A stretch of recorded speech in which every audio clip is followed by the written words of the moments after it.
Are your one-handed 16th patterns stiff and choppy on the hi-hat? And are they difficult to play? And do you keep practicing more and more, but your hand keeps getting tired and your 16ths don't get any smoother?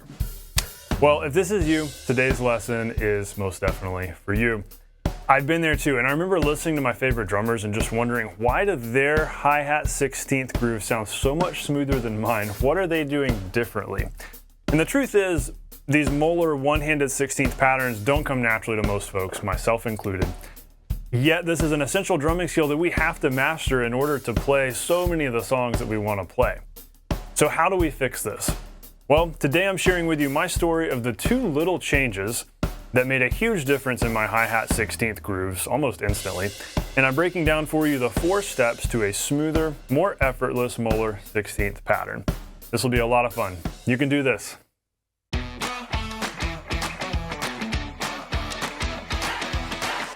Hey, welcome to the Non-Glamorous Drummer. I'm so glad you're hanging out today. I help self-taught beginner drummers know what to practice so that they can nail songs and ultimately sound awesome with a band. There's a huge problem though that pretty much 99% of drummers deal with. Really, I think it's 100% if we're all being honest, and it is a weak hand where, your singles aren't even, your left hand is maybe stuck on the snare, can't move around. Your fills are sloppy moving around the kit, your left hand can't keep time, that kind of unevenness that can really cripple our playing. But this is completely solvable. You can solve your weak hand, and I want to help you do it. But I don't want to help you do it just by giving you a generic dump of information. I want to help you figure out exactly what's plaguing your weak hand, whichever hand it may be, so that you can solve it more quickly. So I've got a quiz, a test that you can go through. It's in the description below. And basically it walks you through, okay, here's what we're gonna play and here's what we're gonna look for. And so you answer the questions, and as long as you keep answering yes, okay, great, you move on to the next question. But if you ever get to a point where it's like, oh, okay, this isn't quite right, and you answer no, don't worry, because it points you to the exact lesson you need to solve that specific issue. So this actually helps you solve your weak hand more quickly because it's pointing you to the specific issue that's plaguing your weak hand, not just a bunch of generic stuff. So this is gonna save you some time and get your hands nice and evened out, so that you're playing fast, fluid fills around the kit and you're not having to worry about that weak hand anymore. So it's gonna be a lot of fun. Take the test, take the quiz below, it's in the description, and let's solve your weak hand. All right, on with today's lesson. So I was at this stage in my playing when I was starting to play professionally with a lot of professional players. I was listening to my 16th grooves, and I'm playing stuff like this. I'm just paying attention, okay, how is my hi-hat sounding? And I was getting really frustrated because it was never sounding as smooth as I knew it should. It was kind of sounding like this. Where it's like you're just trying really hard and it's just not smooth and it's not as effortless as you feel like it ought to be. And it was really frustrating because I was feeling like an amateur. It's like, okay, I'm playing professionally here, but I'm feeling like an amateur because I can't do this thing well. It should be easy, but it's not easy for me. Why is this so difficult? And that was a really stressful thing as a drummer, and maybe you've been there too, and maybe you're a beginner and so you haven't actually gotten there yet. So let's solve this before you get to that level of frustration that I was dealing with. But what happened was I started watching some of my favorite drummers play. I was watching how smooth their 16th grooves were and how it was just so buttery smooth and flawless. And I started to notice some things that I wasn't doing correctly, some things that they were doing that I wasn't doing. And so I ended up changing 2 things about the way that I was playing my Moeller style hi-hat 16ths, and my sound changed immediately. And I believe yours can too. So here's the big idea today. If you use the Moeller 16th grip and strike the hats in the sweet spot, then your 16ths will be so much smoother and more effortless than they were before. Those were the 2 big shifts I made. So we're talking about how you're holding the stick and where on the hats you're hitting. Now we're talking about some other stuff too. That's not just it, but those are the 2 biggest mistakes that I was making, and those are some easy mistakes to make, honestly. So let's dive into this. 4 steps to a smoother, more effortless Moeller 16th hi-hat pattern. So first, set your metronome to 60 beats a minute. Not because you have to, only practice this to a metronome, but we want it to keep us slow. We want to make sure we're not sitting here going, why is this not working? Why is it not working? Because let's be honest, we tend to do that sometimes where we start like pounding our head against the wall, like, why won't this wall move? You got to go really slow, and so the metronome's just there to keep you honest. You don't have to be playing along to the metronome the whole time you're working on this. Just use it as a reference here, especially if you're a beginner, So 60 beats a minute is super slow. I'm gonna put my ears in and I'll get my metronome going so that if you're playing along with me, you can know that you're at 60. But that alone is gonna help a lot as you're starting to think about this, going nice and slow. So here's our first step, and you don't even have to be at your drum set. All you need is a stick in hand, because what I want you to do is Airplay the Moeller-motion, because I want you to get a handle on what the motion actually is, because that can be really helpful. Motion is so critical on drums, and you may have heard me talk about how you want to make sure you create an up and down motion with the stick so that you can move around, so that you can hit a floor tom and still move from that floor tom. You're not only relying on rebound. Rebound is great, we want to use it when we have it, but we don't always get rebound and we don't really get it on the edge of the hi-hats. So motion is critical. We have to create a motion that creates fluidity in the way the stick moves, because if the stick is moving smoothly, then we can get a much more smooth sound than if we were not moving smoothly. It's pretty common sense. It just takes practicing, and nobody told me this, and maybe nobody's told you this. So step one is get this Moeller-motion happening in the air. So by definition, traditionally, the Moeller is this whole thing where in one stroke you're getting 3 notes. It's ba ba ba ba ba ba. You're getting those last 2 on your way up, down, up, down, up, up. You can look up videos here on YouTube of various legendary drummers from back in the day teaching this. But our application of it most commonly on the drum set is just as a 2-stroke Moeller. I just call it a 2-stroke Moeller one-handed 16th pattern. This is what we hear all the time where we're playing. Where we're kind of getting 2 notes for the price of 1, but not entirely, because it's not all rebound based. We're having to create a motion, but it's still kind of that Moeller thing where that second note is easier. It's easier to go than it is to go, and it sounds better. Most importantly, that's why we hear it in so many songs. So practice creating that motion in midair without hitting anything. So we're going down, up, and you're thinking about that softer tap that you're playing on the up, down, up, down, up, down, up, loud, soft, and that soft note works really well because it happens as your hand goes up.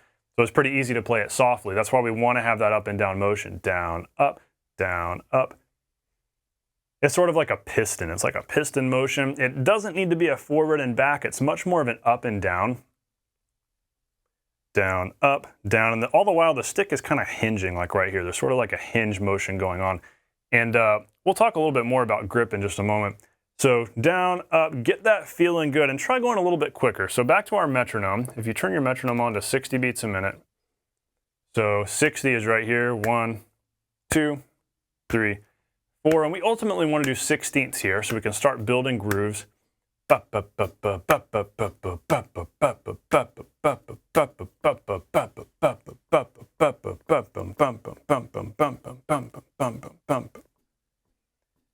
So work to the point where you can do this. 1 E and a 2 E and a 3 E and a 4 E and a 1 E and a 2 E and a 3 E and a 4 E and just be able to do this in the air in your sleep. Now, I understand that this first step might not happen in the next minute. It might not happen in the next few days. It might take some time to get to where you're feeling good enough about this motion that you can do it faster like that. But if you can get it quick and feeling kind of effortless, like you're just playing on a cloud here, and be able to do that at 16ths at 60, then you're gonna feel so great when you apply it to the hi-hats. And so this is one of those first steps that, as weird as it might seem and as annoying as it might seem, practicing it away from the kit, make yourself do it. Down, up, down, up, down, up, down, up, 1 and 2 and loud, soft, loud, soft, loud, soft. However you want to think about it. Ultimately, don't be trying to count it. Don't be trying to go 1 E and 2. That'll throw you off. Just focus on the motion, getting it smooth. Eventually, we want to get it to 16ths at 60. And so be patient with that. Just because you can't do this at 60 right this minute doesn't mean you can't move forward. Go ahead and move forward, because this is one of those things. Growth is not linear. One thing's going to help the other, and over time you will get this up to speed. So just know this is a good first step, a first core thing to focus on. So I mentioned grip a second ago. What we want to make sure we're doing here is gripping the stick firmly. So I said in the title, the easy mistake, making your hi-hat 16th sloppy. And really there's 2, but I think the easiest mistake is trying to stay really, really loose with the way we're gripping. Because if we're staying super loose and we're gripping the stick out here at the end of the stick, the way we might if we're playing real light on the ride,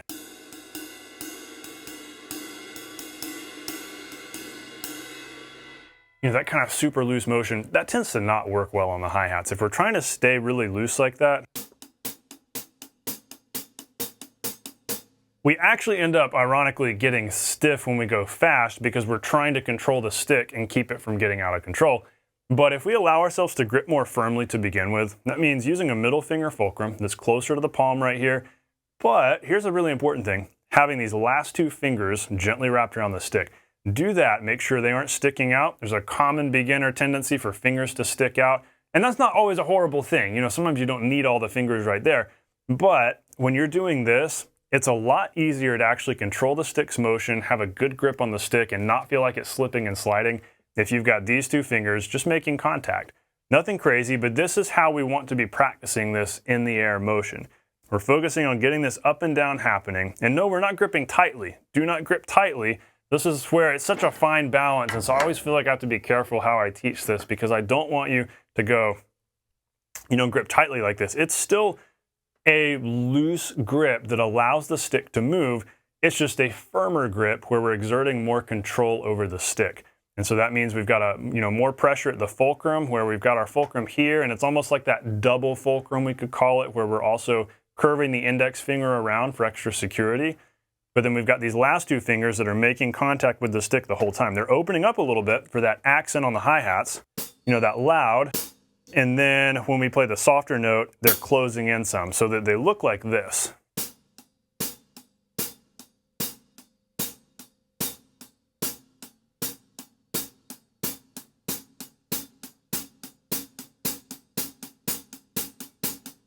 And as you go faster, this becomes more of a wrist motion and the fingers do become a little bit more snug.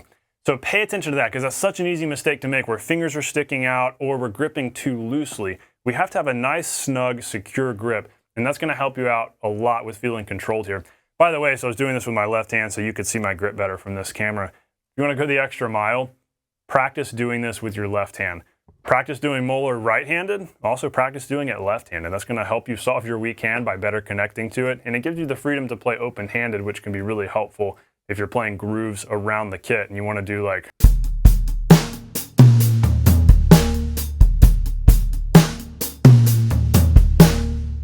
because that kind of thing is almost impossible to play, if you're like reaching under. And so that can be a really cool, versatile thing to practice. Just side note, bonus points if you want to tackle that.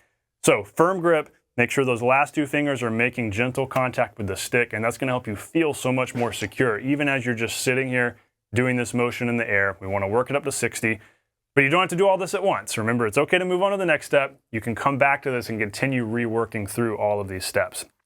So next, we want to now apply the motion to the hats, of course. We got to do this at some point. But, a big mistake that happens here, I told you there were really two mistakes. Grip is a big one, but here's the other one.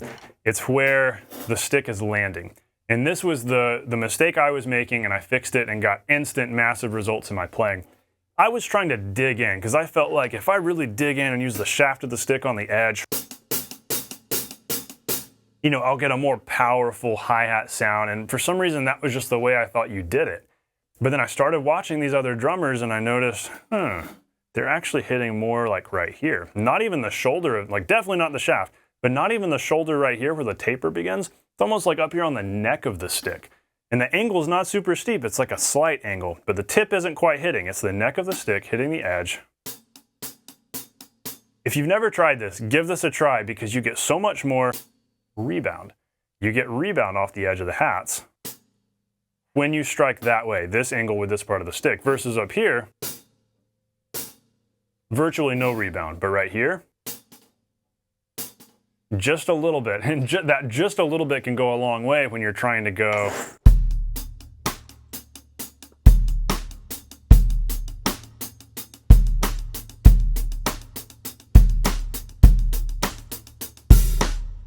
You can't play that fast when you're trying to go.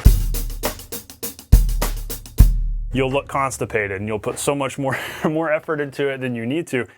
And so it's so important to find that placement right there. Pay attention to how you're hitting. So that means listening, paying attention to how it's feeling, and just sitting here really slow going. And by the way, if you're trying to dig in and make this really loud, it's okay to go up here to the shoulder of the stick And then a lot of times as you go up, you can pull back a little bit and then hit the tip like right here and go edge, top, edge, top. If there's gonna be any forward or back, let the forward happen on the loud and the back happen on the soft. But there doesn't need to be any forward and back. It's more just an up and down motion. So now step number 3, we wanna listen more to the taps than the accents. And this is kind of a mindset shift, a listening thing, what to pay more attention to, because here's what happens. It's very easy for your Moeller to start sounding like this. Can you hear what's happening? Besides just, okay, those aren't smooth. Can you identify what's happening here? I'm gonna do it one more time. I wanna see if you can figure this out, because you're smart, you've got ears, you can listen. Can you tell that softer note? What's happening with it that's causing this to feel sloppy? Just pay attention to the soft note, the tap.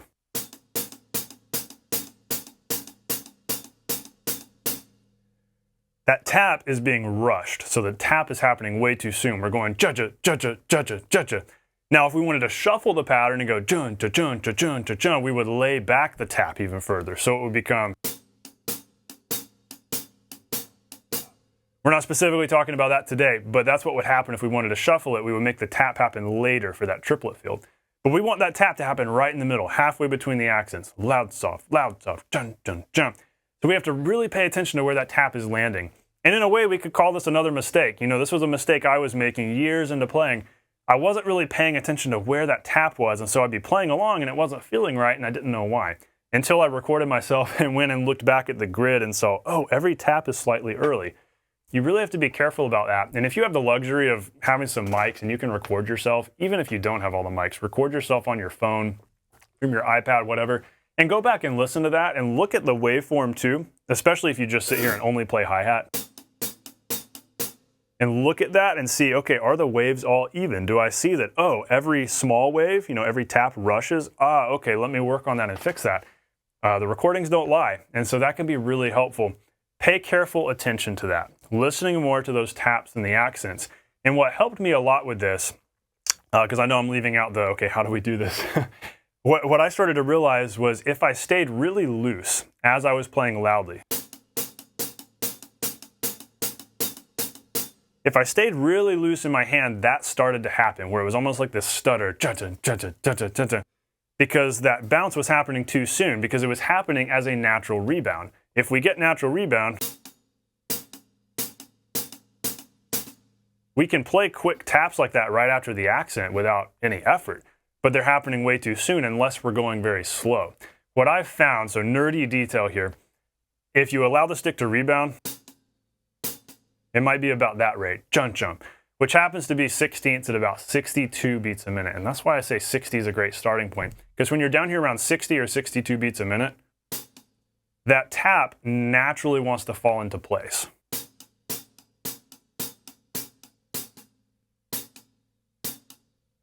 See where yours happens. If you toss the stick down, or more like just drop it down, when does it bounce?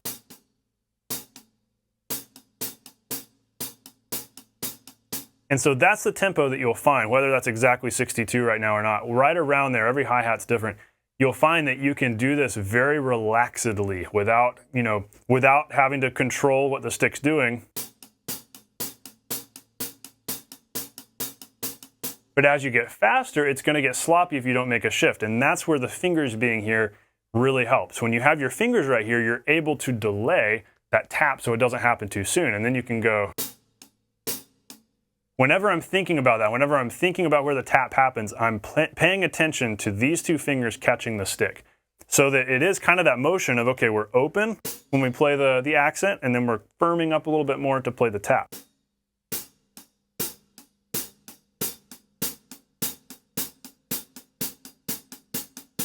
And so that's why it's so important, even as a beginner, you kind of feel like you've got this critical drum teacher over your shoulder saying, watch the pinky, keep your fingers around the stick, keep your fingers around the stick. There is a why for that, and this is a big why. Keep your fingers, gently but snugly there, and that'll help a lot in, as you practice this, just going. When you go really slow and you have to delay that tap, you'll find that you're essentially catching the stick there in your fingers for just a second. So without going into more, nerdiness of exactly what all is going on there, just trust me on that if you've got your fingers here and you've got your firm fulcrum, you can pay attention to where the taps are landing and you can get this feeling nice and smooth, and then learn how to manipulate the feel and lay your taps back for a more swung feel or have them right in the middle for a straight feel, which is stuff we talk about in other videos. I'll be sure to link those in the description. Okay, one last thing as we wrap up. Step number 4, our final step, go back and forth between 8ths and 16ths. So sit here and just go.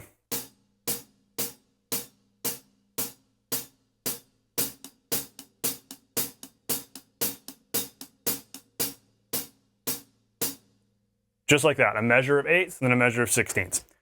2 reasons for this. One is you want to train your ear to pay attention to the accents and make sure that they're even so that every accent feels the same. So that the 8th note accents sound the same, and the only thing that changes when you go to 16ths is that tap being added in. It would be like if we played it this way.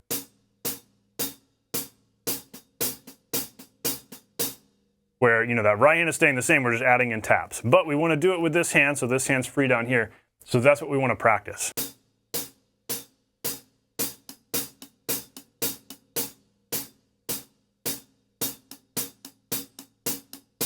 Do that with your metronome. You can do 4 at a time like that, or you can do a full measure, whatever you want to do. And then as that's feeling better, this is a big thing when it comes to transitions in songs and like going in and out of fills. Then practice applying this to a groove and go.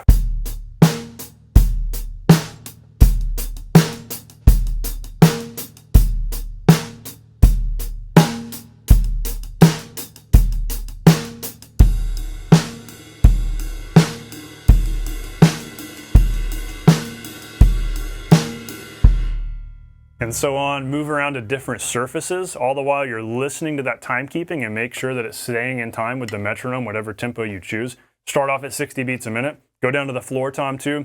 All of that helps you with transitions in songs where you're going back and forth between subdivisions. The subdivision is like how many times are we dividing each beat? If we're playing 8th notes, we're dividing each beat in 2. 1 and 2 and 3 and 4 and. With 16ths, we're dividing in 4. 1 E and 2 E and 3. And we need to be able to do that on the fly mentally without counting, just feeling it and be able to go.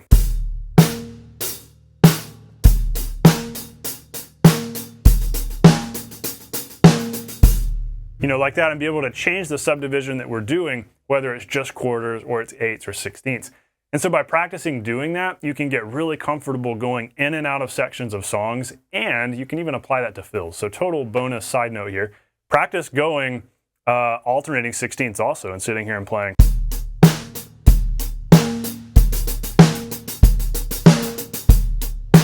Because what is that going to help you do? It's going to help you play fills. What if we're playing?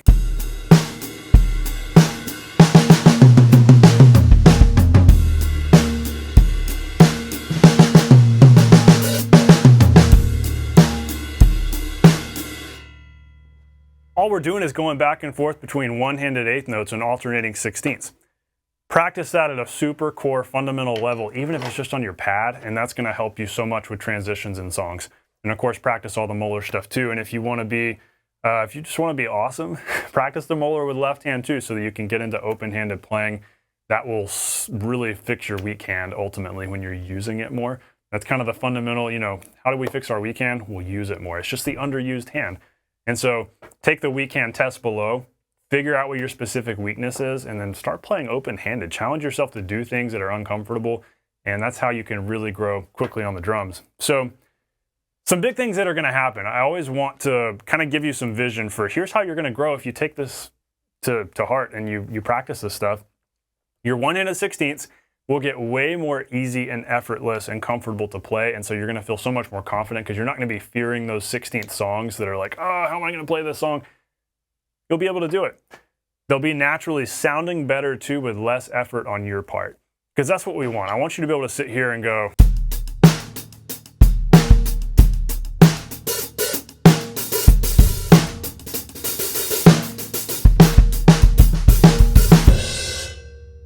I want you to eventually get into that kind of stuff, and you can't do anything fancy like that if you can't get really comfortable with the Moeller, and it all starts there. It's all about these fundamental building blocks. Your groove will get smoother and more professional, helping you sound awesome on any song. You can tell a good drummer from a great drummer with the Moeller. You know, a great drummer is going to make it feel really good and really smooth versus a good drummer, it might feel a little bit choppy. I want you to sound like a great drummer. You can totally do that. So, question for you as you go, and really this is a question more for the more experienced drummers in the audience. We're targeting, you know, self-taught beginners, maybe even intermediate players today. But any of you who have spent a lot of time working on this, question for you, because this could help some people out in the comments. What is the single biggest thing that's helped you with your Moeller 16s? So if you've been playing professionally especially, and you happen to be hanging out with us today, we would love to hear from you in the comments. What has helped you with Moeller? You might use a technique totally different from mine. Your hand might not look at all like mine, but you're making it work. If you look up, there are so many drummers you can look up, and you'll see that they do Moeller differently from me. My way is not the best. It's just one of many ways to get this kind of thing happening. And fundamentally, it's that up-down motion, that loud soft, and getting it smooth, focusing on the tap.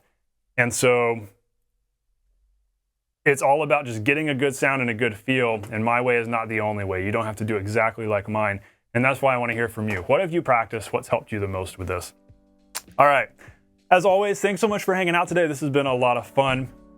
Be sure to grab the guide below, the test, for finding out what your specific weak hand issues might be so you can solve that weak hand fast. And a lot of what we talked about today can be used to solve the weak hand too. So thanks for hanging out. I hope this has been valuable to you. As always, you can do this. Stay non-glamorous. I'll see you on the next lesson.